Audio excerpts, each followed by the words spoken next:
Yun, so samahan niyo ako ngayon sa pinakahintay natin na moment talaga sa one of the beautiful, wonderful stage sa buhay natin itong mag-graduate tayo.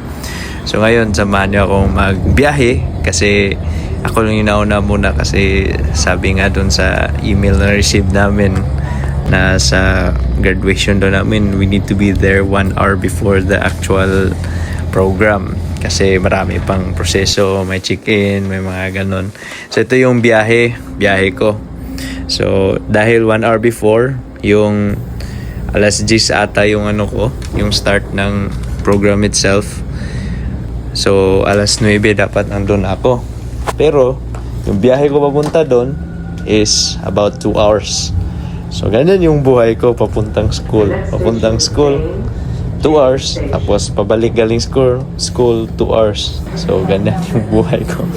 Sakay ako ng 2 tren, tsaka 2 bus. So apat na transport type of 2 type of transportation, bus and tren. Pero yun nga, 2 bus tsaka 2 tren. So yan yung buhay natin bilang estudyante dito. Tapos for 2 years, ganyan yung buhay natin halos everyday. Kasi yung pasok ko like 4 days in a week or 3 days in a week. So diretso yun. So ganun yung mga mangyayari. Everyday, 2 days, 2 hours tayong biyahe, 2 hours din babalik. So yun, medyo challenging na yung part na yun kasi pag may pasok ng alas 8, kailangan mo makaalis ng alas 6 para hindi ka malate, gano'n. So ayun, dito nga pala yung graduation ko sa Meridian Hall. Dito lang yan sa downtown Toronto talaga. So sa part na to, Sinika nga pala yung pangalan ng school ko. It's a college lang siya, Sinika College, hindi siya university. So mostly, yan yung CN Tower, makikita lang siya dito mismo sa hall, sa labas ng hall. So within downtown Toronto lang talaga tong Meridian Hall. So yan, hindi to yung actual na paralan ko. Actual na paralan ko is medyo malayo pa dito. Hindi siya sa downtown, nasa north siya. Tinawag siya na North York. So north part ng Toronto. So yan, pumasok ako niyan. Nakapila kami, tapos i-check in na yung, hinanap niyo yung pangalan namin, i-check nila kung qualified ba ako, mag-graduate ba talaga ako o hindi. So ayun, graduate tayo. So ayan, pinapasok tayo kasi nasa listahan tayo ng mga gagraduate. Yan, kinuha na yung mga toga namin, red yung toga namin. Ayun, may pangalan na timing, number 17 yung number ng ko, ng naka-number yung yung bawat isa sa amin. Tapos timing number 17. Daming timing dito. So ayan, binidyo ko na.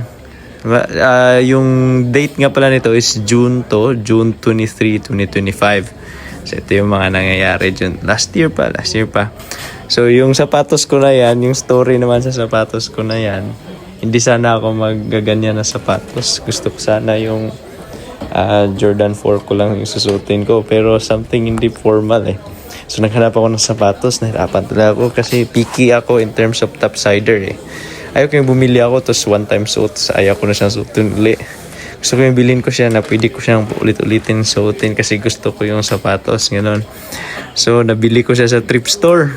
Mura lang yan, mga $45. Originally niyan, nasa $200 siguro yung brand new niyan. Thrift store lang siya, kumbaga ukay-ukay kung sa Pinas pa. Kasi naghanap ako ng sapatos doon, buti na nakita ko yon, nagustuhan ko, favorite ko, araw-araw ko nang suot ngayon sa trabaho. Yan, nakapila na kami, binibriefing na kami na ito yung mangyayari kasi wala kaming practice. Walang practice, actual na talaga on the day, binibriefing lang. Yung naglalakad na yun, siya yung nagsabi, na sabi niya, forward kayo, ito yung mangyayari, ganyan. Habang naglalakad, ito may number kami, number 17 ako, so naka-17 ako sa pila. So yung lahat ng mga kapila ko is same ng course or program namin na general business, but more business lang kasi maraming ang business. May business accounting, may business, basta maraming specific ang business. Pero may Pero sa akin, inaral ko is general. So, lahat. May accounting 1 and 2 ako. Tapos, merong mga human resource, yung mga production management, yung mga ganun.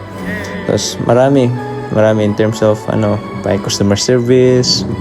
Basta lahat ng yan. Related sa business lahat. Lahat ng related sa business. But basic lang. Kasi hindi specific like accounting, business accounting, specific accounting. Ayan. So ayan, thankful talaga ako. Ito yung mga moments natin. Nagbayang magiliw na. Pero hindi yan bayang magiliw kasi Canada yan. Siya yung singer na sa school namin na nakipag-compete sa ibang mga larangan ng singing.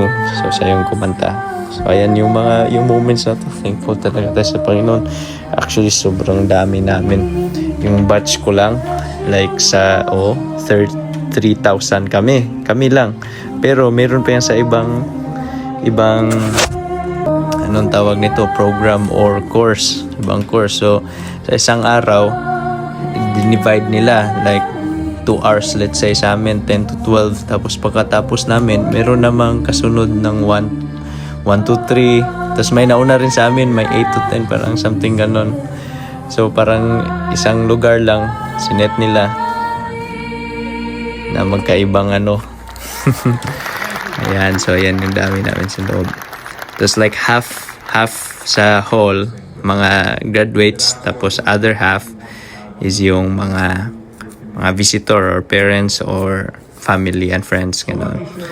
So ayan, ito yung moment natin, video lang tayo, random lang, hindi ko kilala yung mga katabi ko.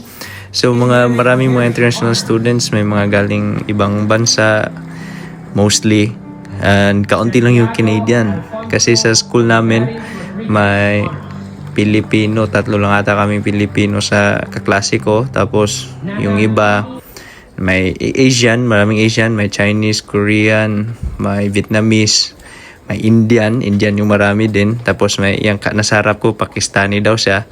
Tapos yung sa likod ko naman, somewhere in Europe,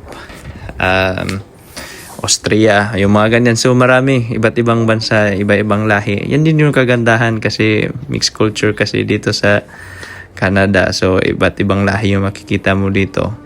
Unlike sa US na mostly puti, white American talaga. But sa New York, medyo mix na rin din. Pero dito, Canada, Toronto, kahit saan, mix talaga. So ayan, sa linya namin, parang ako yung Pinoy sa linya namin. Yung nasa harap ko, ibang lahi. Sa likod ko, ibang lahi.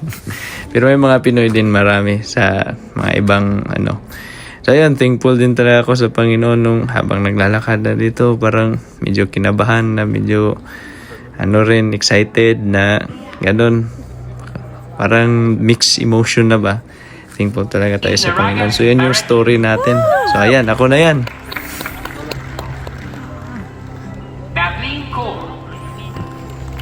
Ganun lang yung nangyari, ganun lang kasaglit. Walang practice, kaya yun yung instruction, ganun lang. Kasi pag diploma, ganyan lang. So diploma lang yung ko. Kasi malaki na yung nagasto sa diploma, lalo na kaya pag master's degree pa. So yan. One way lang yan, pathway lang kasi ang pag-aaral dito sa Canada. But once you're a PR citizen, less ang babayaran mo. So may may libreng tubig, may libreng cookies, maraming tapos may mga souvenir din. Yan, ito yung sa labas ng hall, red na red talaga. So ayan, ganda talaga.